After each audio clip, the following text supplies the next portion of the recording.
Hello, everyone. Welcome to this edition of the Quantum Experience. I am thrilled today to be joined by Najwa Sidqi. She is the Harwell Campus Quantum Cluster Manager. Najwa, thank you very much for joining me today. Thanks so much, Matthew, for the invitation to the Quantum video series. Cool. So let's go straight into it then. So we usually start with an introduction. So tell us who you are and give us a bit of an overview of your background. Thanks, Matthew. So I'm Najwa Sidqi, and as it was said, I look after the quantum cluster here in Harwell campus. My background is in material science and engineering and in physics. I initially started in the semiconductor industry as an engineer, and I slowly pivoted towards photonics and quantum technologies, which is really an exciting, fascinating field. Cool. So your current role, the Howell Campus Quantum Cluster Manager. So could you maybe give us an insight into what you do on a day-to-day basis? What does your role entail? Sure. So I currently work within the STFC cluster team on growing and expanding the quantum ecosystem here in Harwell campus. So I closely work actually with the startup scene in order to allow scalable technology for real-world applications and impact in sectors like healthcare, energy, space, finance, and defense. So it is really a blended role with a technical oversight, grounded with technical knowledge and expertise, but also strategic development and thinking, while also nurturing and building meaningful partnerships and collaborations between end users, tech developers, and also funders and investors. Oh, okay. That's a lot of relationships you have to build, I guess. So are you sort of responsible for the getting those companies to work with the NQCC on the test beds or whatever? Is that what the role is that part of the role? So the role focuses on bridging the gap between the actual technology and the applications. Oh, So right. a part of it will be around helping these technologies focus their work on real world applications and integrate their technology within the end user focus. But also a part of it is closely working with the NQCC in terms of business readiness to quantum computing and application discovery and development. Okay, great. So you gave us a brief introduction there of your background. It's maybe slightly unorthodox in comparison to the maybe the people that are currently coming through the educational system. So what was your first I guess exposure to quantum technologies or quantum physics? Sure. Well, I was actually exposed to quantum mechanics twice. So the first time was in my undergraduate studies when I was studying physics and engineering with a course on pure quantum mechanics, fundamental and theoretical quantum physics. At the time when I was taking this course, there was no much scope for what we see today in terms of tech development or innovation or even application of quantum technology. And the second time when I was accepted for my PhD position in 2016, focusing on developing optical filters for quantum applications within a Marie Curie quantum network that involved a consortia of European universities and also businesses working to enable spin nano applications. But I'd say at the time when I started my PhD, quantum was closely shifting from theory and lab to market readiness and application development. Cool. I guess that's a pretty exciting time to be studying at that point when you can see it coming out of the classroom, I guess. Yeah, okay. Your current position then, you're obviously, I mean, it definitely sounds like you've got your hands in quite a few different places, but so have you, up until this point, have you made any mistakes in your career that uh, was a pretty big learning experience for you? Well, I think coming from a pure engineering background, flexibility is definitely a skill that we learn with experience. So we're often quite focused and head down, having a quite structured approach to solving problems. While I think what I learned with the years is we definitely need to adapt and also learn about multidisciplinary communication and how to communicate quite complex topics to different audiences. So I'd say the two common mistakes is underestimating adaptability and also the importance of generic communication to the audiences. And it's definitely something I needed to perfect with the years spent working across different sectors, specifically on helping advance quantum technologies in the UK. Cool. So is that something that is that knowledge something that you use today in your current role? Absolutely. So these are definitely two very crucial skills into facilitating new collaborations, but also translating quite complex topics to broad end audiences and end users. The big question about the why of the technology and Yeah. being able to break it down to different audiences. Yeah, that's interesting. I actually don't think that too many people ask why. It's more, it feels like we're at a stage where it's just what and how, but and not necessarily why. That's probably just because of the state of the technology, I guess. But they're pretty important questions from, someone who might be someone like myself who's a relative layman. They're important questions, I guess. Absolutely. Mhm. Yeah.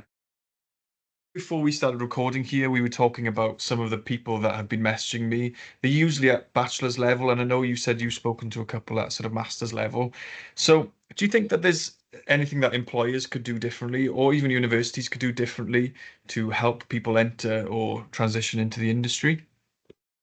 Absolutely. Well, I think we should be exploring more of the hybrid training opportunities where students can gain strong science basics and fundamental knowledge, but also be able to explore the technology in real world environments and set up through placements, through internships, through apprentices programs. There are different opportunities there. So hopefully we'll start seeing more of these hybrid training between academia and industry, especially that the technology is now moving closer to real world advantage. And also with the hybrid training comes also multidisciplinary training, allowing scientists, for example, to move between sectors, to go explore applications in different areas than their background, but also to work perhaps on things like entrepreneurship with investors, with venture builders. So I think that's definitely, as the technology and the science matures, will be a quite novel way to approach education in quantum. Yeah, that would be a good sort of rounded experience. I've actually never heard anybody say that before about, especially the VCs. That's quite an interesting dynamic, I guess, in any company. Um, okay, so just on that note, then, I understand that the NQCC offer this type of work partnerships or internships. Is that right? So the NQCC is definitely involved in several training initiatives. So Okay. internships and placement with universities is part of the is part of the training initiative. Oh, great. There are also ways of training through projects, also through the access of a quantum fundamentals platform called Black Opal. So there are different ways of enabling the workforce, but also the industry to become quantum computing ready with the knowledge and also the project and application development that would benefit to them. Yeah. Okay. Oh, that's cool. I mean, I would definitely recommend people have a look on the website if you can't, if you haven't already. So, do the NQCC have any ties with sort of like the local schools or anything? Does it go that yeah, or is it just more university level? Well, NQCC is really playing a quite holistic role in the quantum Yeah. computing landscape in the UK. But we've got an outreach and education person at the NQCC who actually builds strong ties with schools and also in public engagement activities with physics associations that actually deliver different outreach and educative opportunities to schools. So it is quite broad training package that reaches into several levels from school education and outreach to really undergraduate, postgraduate, and also practitioner level education and training. Okay, great. I mean, it feels like it's a pretty important organization at the moment, especially here in the UK. So yeah, it's good to hear about. Whenever people message me about this series, one of the sections that they find is sort of slightly underrated is, or I think is underrated, is the role models section. So do you have any role models in the industry, or do you have any books that you've read over the years or recently that you would recommend to people? Sure. Well, I think I've got many role models in life, just in general, not only in quantum. But I'd say rather than a specific calling a specific person as a role model, as I'd like to acknowledge the quiet enablers of our industry. So all the people who are working very hard on developing the infrastructure, but also people that develop ecosystems and grow them, and people who work on policy frameworks to allow innovation to continue and thrive. So all these quiet enablers are actually quite inspiring, and without them, this whole industry would not exist. So I think we need to make a big acknowledgement for these people within our community. Yeah, that's I've not had anybody say that yet. I think this is the 10th edition or maybe the 11th, and that's the first acknowledgement I heard of these people. And it's an important role, you know. It's as you said, they're quiet enablers. It's a nice phrase, but it definitely wouldn't exist without them. So yeah, that's a nice shout out. Uh, is there anything that you've seen recently in the quantum industry or maybe tech in general that really excites you? Well, there are a couple of things. Firstly, I'd like to say I'm very, very excited by the progress of our quantum computing testbeds here at Harwell campus. I think it's really such an advanced step we've taken into laying the first layer of infrastructure for quantum computing in the UK here on site. And the second very exciting news that we've seen recently is the convergence of quantum sensing and navigation solutions with magnetic sensing, allowing assured navigation in air and also in maritime environments by a quantum company based in Australia.